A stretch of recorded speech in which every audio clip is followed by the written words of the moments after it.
Assalamualaikum warahmatullahi wabarakatuh. Selamat berjumpa kembali di channel 1001 Misteri. Apa kabar semuanya?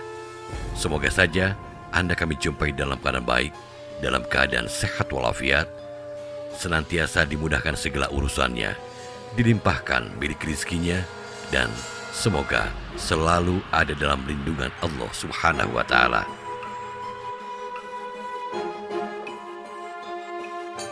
Para pecinta misteri yang budiman, dalam perjumpaan kali ini kami akan menghadirkan sebuah kisah misteri yang berjudul Jadi Tumbal Tetangga.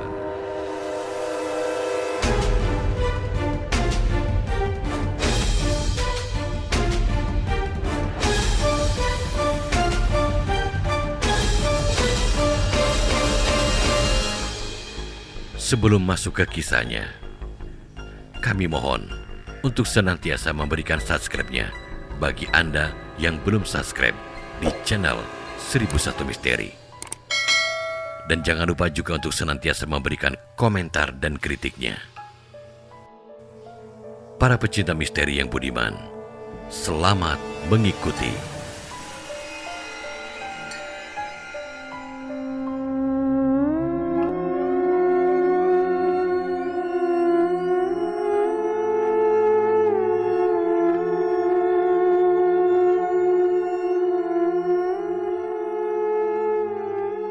Para pencinta misteri yang budiman, di akhir episode yang lalu diceritakan Harry mengambil uang dari Danang, dan tiba-tiba uang tersebut terasa membakar telapak tangannya hingga terlepas dari genggamannya.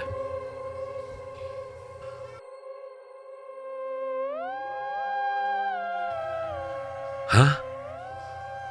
Harry merasakan telapak tangannya sangat panas. Bahkan ia mengibaskannya dengan cepat dan menggosokkannya pada celana panjangnya.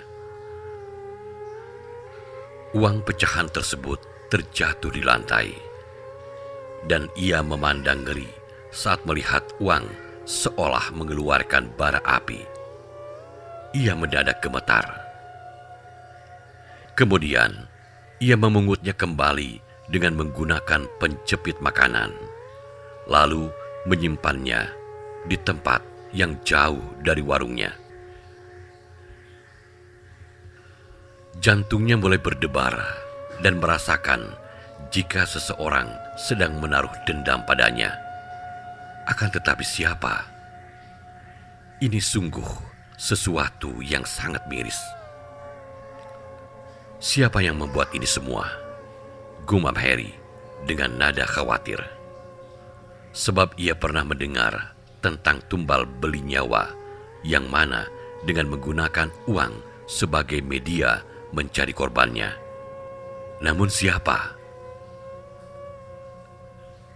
Astagfirullah. Ia beristighfar dan mencoba menghilangkan rasa curiganya yang berlebihan, sebab takut menjadi fitnah.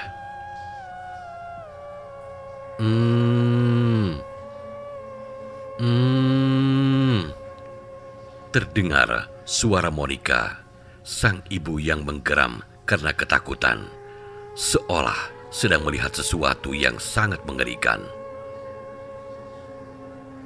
Harry lalu berlari meninggalkan warungnya.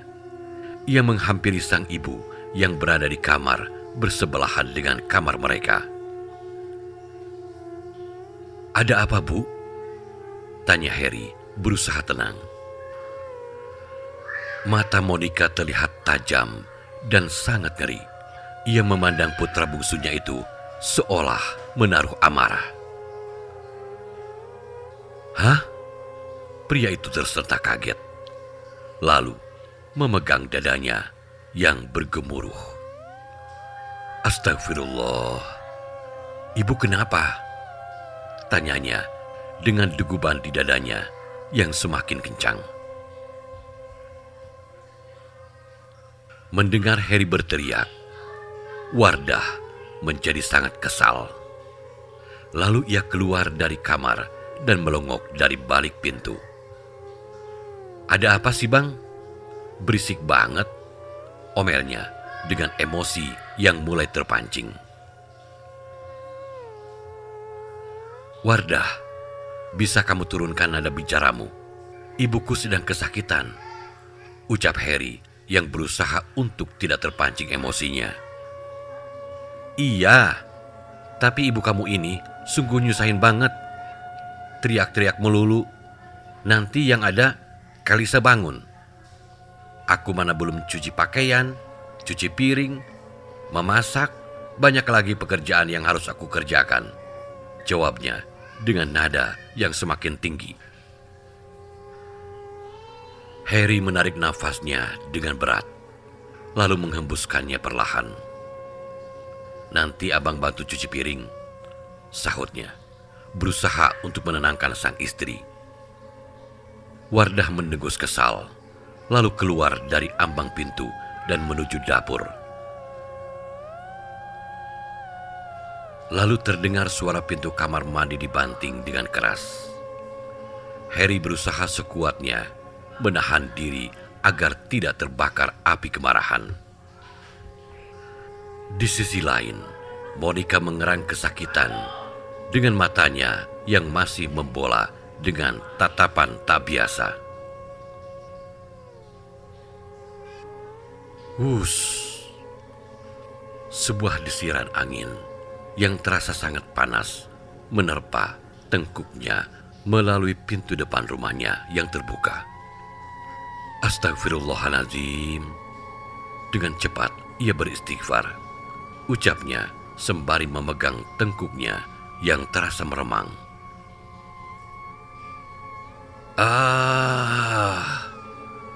Erang Monica dengan geraman yang semakin mengerikan. Harry melihat ke arah sang ibu. Kaki bagian kiri yang tak bisa digerakkan karena stroke tiba-tiba saja dan begitu juga menjalar di bagian tubuh sisi kiri yang lainnya. Tangan kanan dan kaki kanannya menghempas kuat lantai kamar dan itu ia lakukan berulang kali. Saat bersamaan, Pak Udin datang untuk membeli mie instan. "Her," teriaknya dengan kencang. "Aku di rumah, Pak," sahut Harry cepat.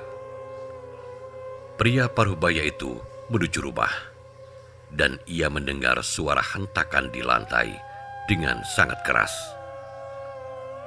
Astagfirullah. Sontak ia berjingkat dari tempatnya saat melihat sesuatu melesat dari dalam kamar, dan itu entah apa. Sesaat Monica, sang ibu, terdiam dan berhenti menghempaskan kakinya. Ia perlahan melemaskan tubuhnya dan matanya terlihat sayu seolah hendak tertidur. "Her, coba bacakan Yasin malam nanti," saran Pak Udin padaku. Aku terdiam. "Emangnya ada apa, Pak?" tanyanya penasaran. "Sepertinya ada seseorang yang ingin berbuat jahat pada ibumu," jawab Pak Udin. Harry tercengang. Ia tak habis pikir siapa yang begitu menaruh dendam pada ibunya. Sedangkan sang ibu hanyalah seorang janda yang tidak memiliki kekayaan apapun.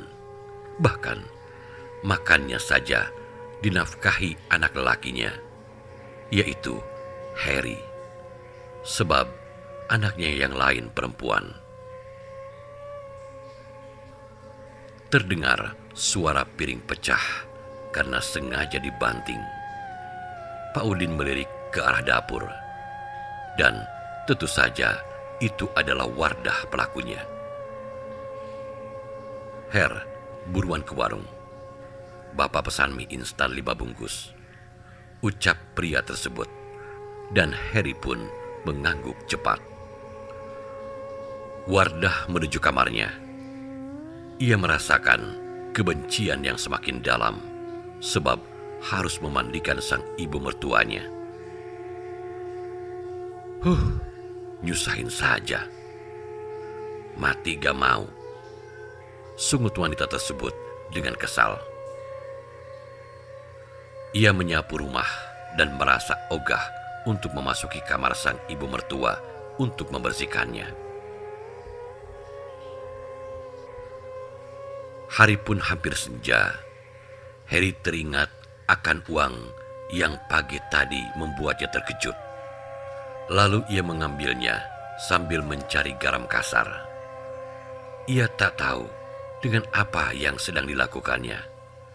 Tetapi instingnya mengatakan jika itu harus dilakukannya.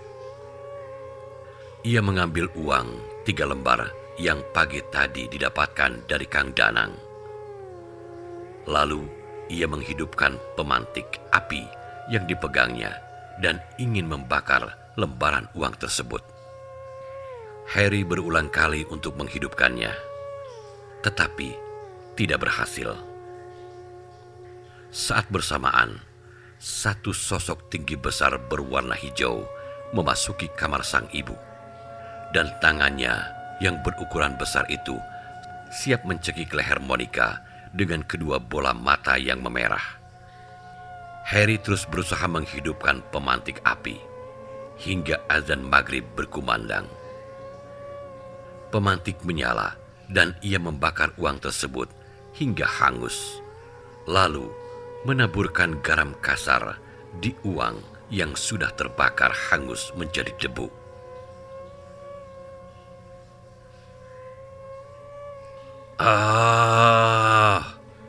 Pekik sosok mengerikan tersebut, lalu melayang pergi dan tiba-tiba saja menghantam seseorang yang sedang bekerja di sebuah restoran. Seorang gadis cantik dengan paras rupawan yang merupakan seorang koki dan sedang meracik bumbu untuk memasak pesanan pelanggan. Entah bagaimana caranya, tiba-tiba pisau itu berbalik menusuk jantungnya. Kondisi itu membuat rekan kerjanya terlonjak ketakutan dan berteriak histeris. "Arin! Arin!" teriak seorang wanita dengan wajah ketakutan. Seketika, suasana restoran yang semula ramai dengan pelanggan merasa penasaran dengan teriakan keras dari koki yang berada di dapur. Para staf dan manajer berlari menuju dapur, melihat salah satu koki mereka tewas mengenaskan. Mereka menutup pintu dapur dan memanggil polisi untuk datang memeriksa korban. Suasana berubah menjadi mencekam dan wajah-wajah pucat terlihat jelas. Lalu restoran ditutup sementara. Beberapa saat terdengar suara sirine mobil polisi datang untuk melakukan evakuasi dan identifikasi pada jasad korban. Saat jasad diangkat, tampak di bagian lehernya bekas membiru seolah bekas cekikan sebuah tangan yang sangat besar ukurannya. Namun, pisau yang tertancap di dadanya sangat membingungkan. Jasad dibawa ke rumah sakit untuk diotopsi, dan rekan kerja korban dimintai keterangan untuk mendapatkan jejak kematiannya. Lalu polisi menghubungi keluarga korban di kampung halaman, dan ini sangat mengejutkan sekali.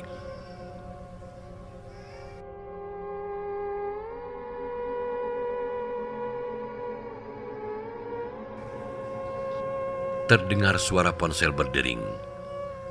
Ia bergegas mengambil ponsel yang di-chargernya. "Halo, Assalamualaikum," ucapnya saat melihat satu nama yang dikenal dalam layar ponselnya. "Waalaikumsalam. Her, apa benar Arin meninggal?" tanya seorang pria yang merupakan pakciknya.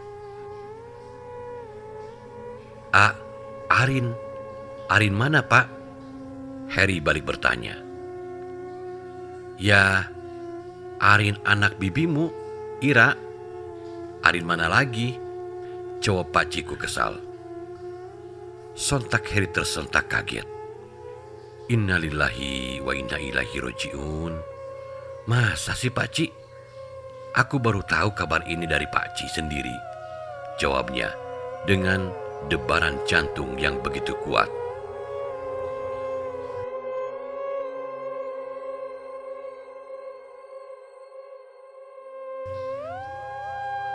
Harry mencoba untuk menanyakan apakah kabar Arin sepupunya itu benar atau hanya kabar burung saja.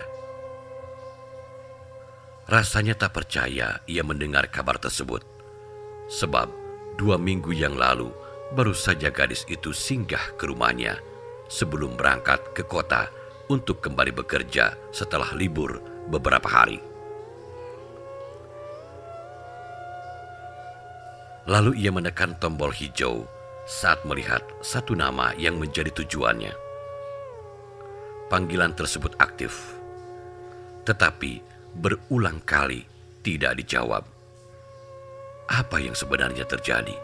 Gumam Harry dengan lirih. "Bang, kamu sudah menelpon kakakmu apa belum?" Tiba-tiba Wardah menyela dari arah kamar. Aku meliriknya sejenak. "Sabarlah, Dik. Ini ada kabar duka. Arin sepupuku meninggal dunia," ucapnya dengan setenang mungkin. Seketika Wardah mengerutkan keningnya. "Arin meninggal? Kok bisa?" tanyanya dengan memperlihatkan wajah kaget dan penasaran. "Ya, mana abang tahu. Ini juga baru dapat kabar," sahutnya sembari menekan tombol hijau atas nama bibinya. Namun tak juga diangkat dan sedang sibuk. Lalu ia mencari satu nama yang ia ingat untuk dihubungi, yaitu Fahri, sepupunya yang merupakan adik dari Arin. Tetapi pria itu juga tak mengangkat panggilan teleponnya. Lalu ia bergegas menutup layar ponselnya karena merasa penasaran dengan apa yang terjadi pada bibinya. "Dik, titip ibu bentar ya," ucapnya, lalu pergi mengendari motornya tanpa menunggu persetujuan dari Wardah. Pria itu bahkan tak peduli dengan omelan sang istri, lalu memilih untuk menemui sang bibi yang berada sekitar 2 kilometer dari rumahnya. Ia melajukan motornya menuju rumah bibinya. Wush! Desiran angin berhawa panas menerpa kulit wajahnya di tengah suhu udara malam yang dingin.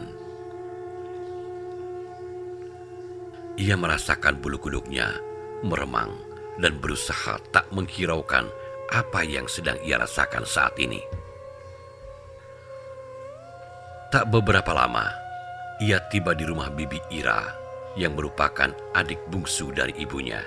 Dan benar saja, di rumah itu ia mendengar suara tangisan dari bibinya yang terdengar pilu. Bahkan Pak Sabar yang merupakan suaminya berusaha mendekapnya untuk menenangkannya. "Dik, sabarlah. Polisi sedang menguji forensik jasad Arin," ucap Pak Sabar dengan wajahnya terlihat sedih. "Tidak, aku tidak terima dengan semua ini. Arin, jangan tinggalin ibu, nak," teriaknya dengan pilu.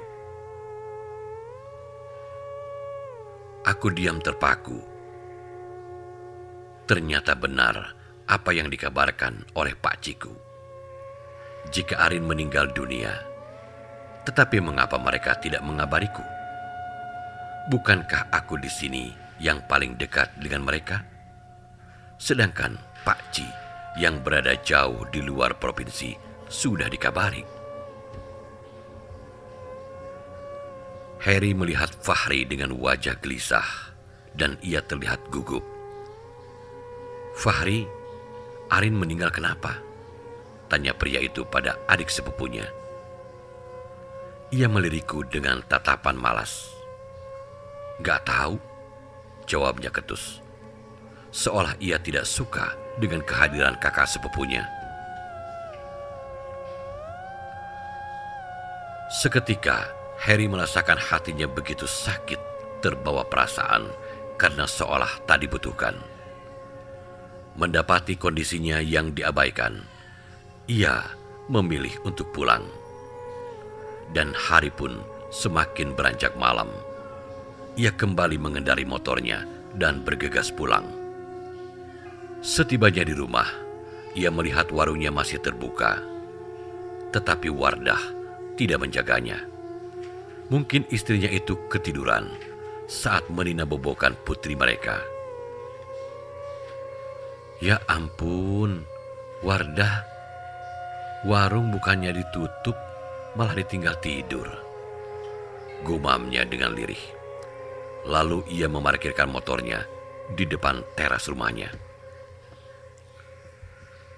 Ia melihat warungnya akhir-akhir ini sangat sepi, bak kuburan. Padahal biasanya sangat ramai hingga ke subuh. Tetapi sekarang baru jam 9 malam saja sudah sepi, tanpa ada lagi anak-anak remaja yang nongkrong bermain gitar sembari memesan mie instan, kopi, ataupun minuman lainnya. Harry berusaha membukanya hingga 1 jam lagi, sebab ia merasakan keuangannya sudah tidak baik-baik saja beberapa hari ini. Berharap jika ada pembeli yang datang dan membeli dagangannya agar ia dapat membeli obat untuk ibunya.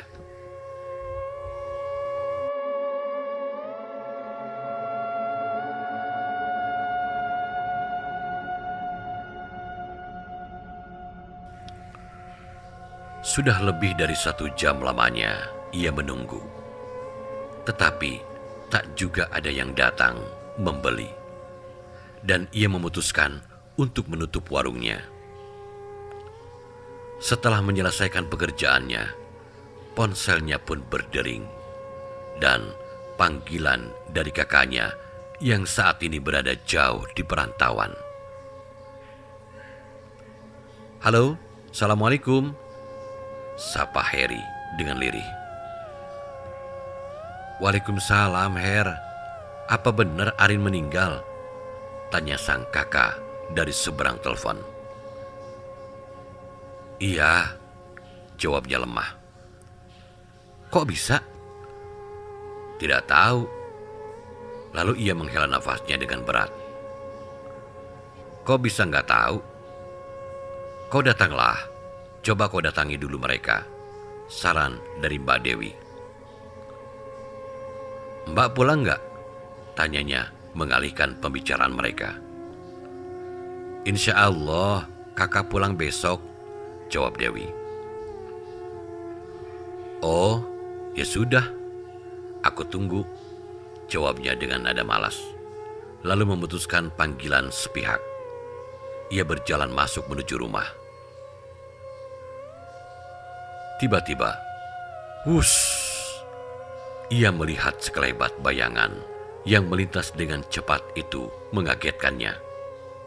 Lalu ia mencoba mengejarnya karena bayangan itu menuju arah belakang.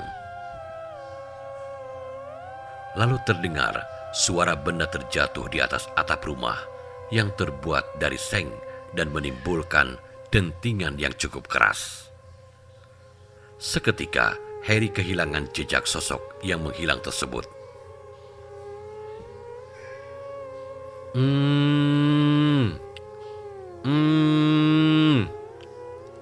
Terdengar suara Monica, sang ibu kembali merintih kesakitan. Kali ini jantungnya yang terasa sangat sakit, bagaikan ditusuk sebuah paku besar. "Ibu," gumam Harry. Lalu ia membatalkan niatnya untuk mengejar sosok tersebut dan memasuki rumah untuk melihat ibunya yang mengerang kesakitan, sembari memegangi dada kirinya menggunakan tangan kanannya, sebab tubuh bagian kirinya sudah lumpuh. "Bu, kenapa?" ucapnya dengan nada khawatir.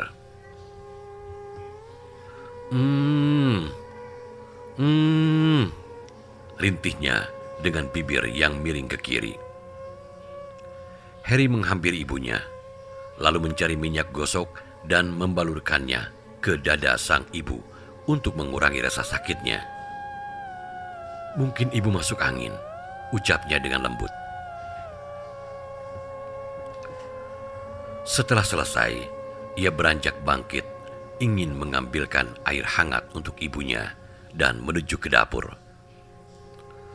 Sepeninggalan Harry ke dapur, tiba-tiba seekor ular berwarna hitam pekat tiba-tiba memasuki kamar yang entah dari mana datangnya.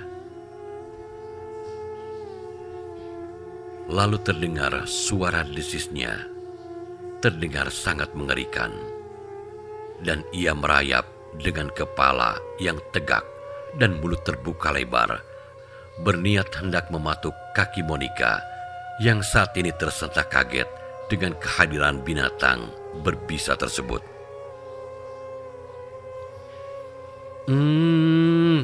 Rintihnya lagi. Harry yang tiba di depan pintu tercengang melihat sosok hewan berbahaya tersebut dan tiba-tiba menjatuhkan gelas berisi air hangat yang sedang dipegangnya. Seketika hewan itu memutar arah padanya dan mendesis tak suka. Pria itu berjalan mundur dan berniat meraih batang penyapu yang akan ia gunakan untuk melenyapkan ular tersebut. Baru saja ia dapat meraih penyapu di tangannya, tiba-tiba ular itu menghilang dalam sekejap pandangan saja. "Hah?" Harry tersentak kaget dan mengedarkan pandangannya mencari sosok hewan melata tersebut yang ia takutkan menyelinap di bagian kasur sang ibu. "Bu, kemana ularnya pergi?" tanya Harry dengan debaran hati terdengar sangat bergemuruh. Monica menggelengkan kepalanya, sebab ia tidak melihat kemana arah ular hitam itu pergi. Lalu terdengar suara pintu kamar terbuka, dan tampak Wardah keluar dari kamar dan berkacak pinggang dengan rambut acak-acakan. "Lama-lama aku stres tinggal di rumah ini. Ini sudah malam, mengapa kalian juga masih bising?" hardiknya dengan nada lantang. Seketika, Harry tersentak mendengar omelan sang istri.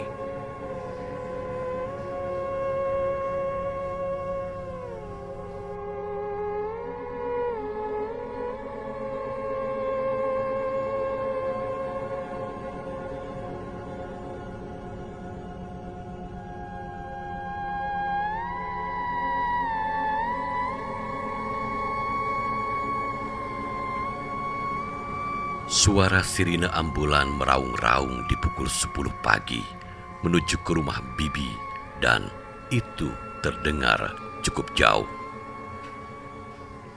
Harry yang berada di pemakaman untuk mengatur para penggali kubur untuk menyambut jasad Arin yang dijadwalkan pukul 10 pagi tiba di kampung halaman. Pria itu bergegas pergi dari pemakaman setelah memberikan makan dan minum serta 2 bungkus rokok untuk para penggali kubur. Meskipun mereka bekerja tanpa diupah, tetapi bukan berarti keluarga yang tertimpa musibah tidak peduli dan diam begitu saja melihat para penggali kehausan dan kelaparan. Harry menuju rumah bibinya untuk melihat jasad Arin yang membuatnya sangat penasaran. Meskipun tidak boleh dilihat, tetapi setidaknya ia ingin mendengar cerita tentang asal kejadian meninggalnya sepupu perempuannya itu.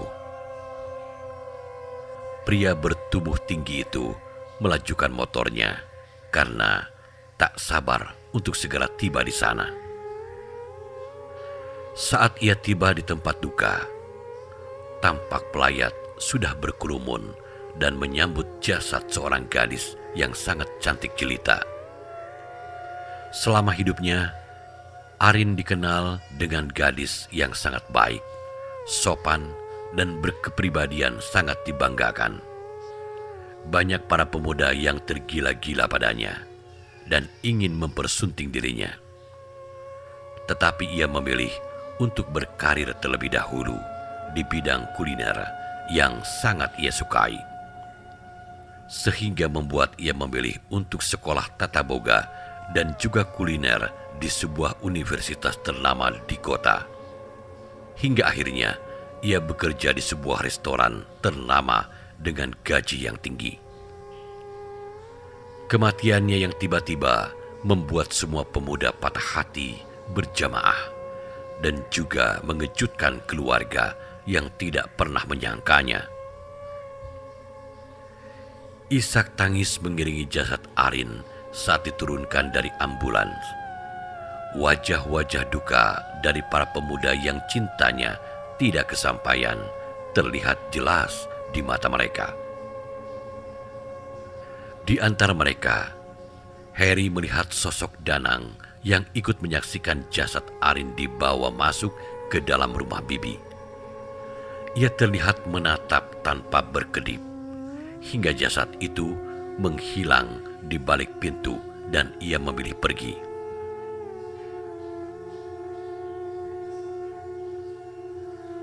Ada apa dengan Kang Danang?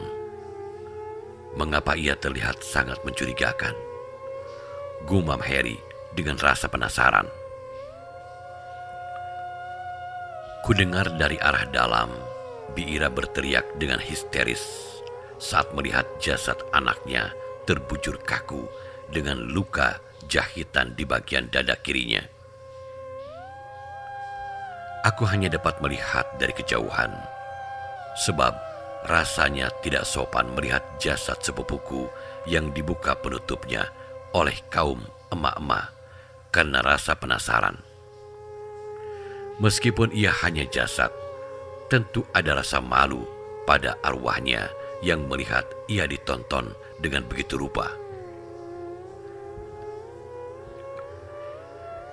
Isak tangis para tetangga pun pecah saat melihat kondisi Arin yang penuh kejanggalan.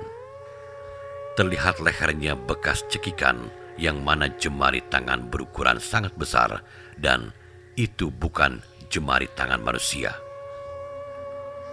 Rumor tentang kejanggalan kematian Arin semakin berkembang dan ini membuat Harry semakin bergidik ngeri dan juga penasaran. Tetapi anehnya, pihak kepolisian mengatakan ini adalah murni bunuh diri, sebab CCTV yang berada di dapur memasak tidak memperlihatkan sesiapapun yang terlibat dalam kematian Arin. Pria itu menghampiri bibinya dan ingin mengatakan jika kubur telah digali dan siap untuk memakamkan sepupunya itu. Bi, panggilnya dengan sangat sopan. Wanita itu menoleh ke arahnya dan tatapannya terlihat sangat berduka dengan kepergian putri satu-satunya. Ada apa? Jawabnya ketus. Harry tersentak kaget. Ia tidak tahu apa salahnya. Tetapi sang bibi seolah tidak menyukai kehadirannya. Makam sudah selesai dan penggalian sudah sesuai dengan yang diminta, ucapnya. Ya sudah, jawabnya dengan tak suka, lalu menyeka air matanya yang mengalir dengan deras. Harry merasa tak dibutuhkan, dan ia memilih untuk kembali pulang ke rumah meskipun fardu kifayah belum selesai disempurnakan. Saat ia akan menaiki motornya, ia tanpa sengaja melihat Kang Danang menyelinap ke arah gudang, dan itu membuatnya semakin merasa curiga. Kemudian ia memilih untuk mengintai pria tersebut, sebab gerak-geriknya terlalu mencurigakan akhir-akhir ini.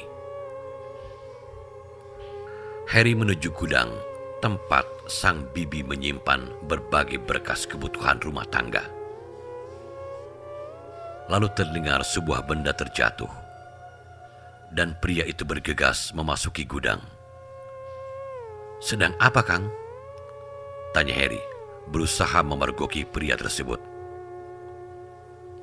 "Hah?" Ia tersentak kaget dengan kehadiran Harry yang tiba-tiba saja. "Brengsek kau, mau tahu saja urusan orang lain," ucapnya dengan tak suka. Lalu berjalan keluar dari dalam gudang dan menepis pundak pria bertubuh tinggi itu dengan kasar. Lalu ia beranjak keluar dengan melangkah cepat dan entah kemana. Harry mengerutkan keningnya. Ia merasa jika pria itu semakin lama semakin membuatnya penasaran. Lalu ia berniat pergi dari gudang. Tetapi tiba-tiba ia mendengar suara teriakan dari ruang pemandian jenazah yang terbuat dari dinding terpal berwarna biru. Sontak hal itu membuat orang-orang merasa penasaran, dan begitu juga denganku. "Ada apa?" tanyaku pada salah seorang emak-emak yang berlari menuju pulang. Jasad Arin mengeluarkan cairan berwarna hijau dan berbau busuk yang keluar dari segala liang di tubuhnya. Wanita itu bergidik ngeri membayangkan apa yang dilihatnya. Bahkan ia melihat ada sosok tinggi besar berwarna hijau dengan wajah mengerikan, seolah sedang mengamati proses pemandian jenazah, yang mana bagi mereka yang memiliki kemampuan melihat makhluk tak kasat mata, sangat jelas sosok itu berada di sana. Termasuk salah satunya Mbak Lia yang saat ini memilih pulang karena pakaiannya terkena cairan berbau tak sedap dan ingin mengganti pakaiannya.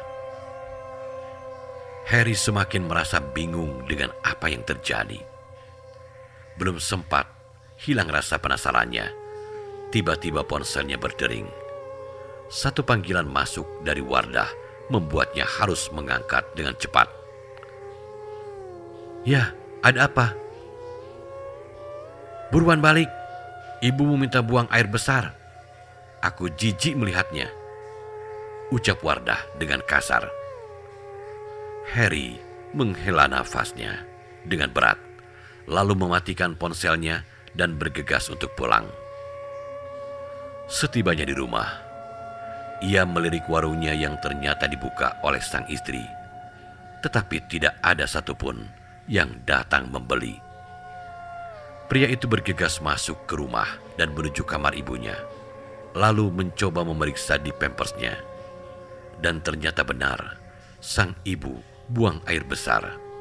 Tetapi yang anehnya, kotoran sang ibu berwarna hijau. Harry mendengguskan nafasnya, lalu ia menggendong sang ibu ke kamar mandi untuk dibersihkan. Saat yang bersamaan, Mbak Dewi akhirnya tiba di rumah untuk melayat ke rumah Bi Ira.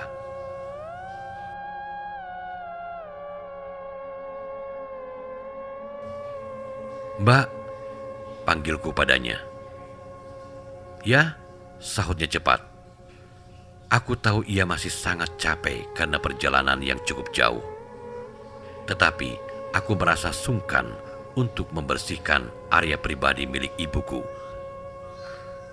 Kudengar langkah kakinya menuju ke arahku. Ia tampaknya pulang sendiri tanpa suaminya. "Ada apa, Dik?" tanyanya dengan penasaran dan kini sudah berdiri di ambang pintu kamar mandi. "Tolong istinjakan ibu. Aku kesulitan untuk membasuhnya." Harry terlihat memegangi tubuh ibunya dengan kesusahan. Dewi bergegas untuk menyingsingkan lengan gamisnya dan membasuh sang ibu.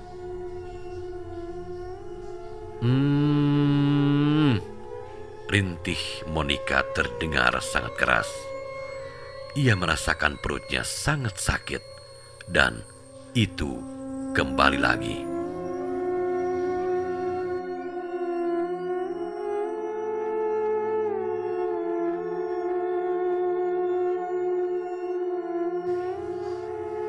Para pecinta misteri yang budiman, bagaimanakah kisah selanjutnya?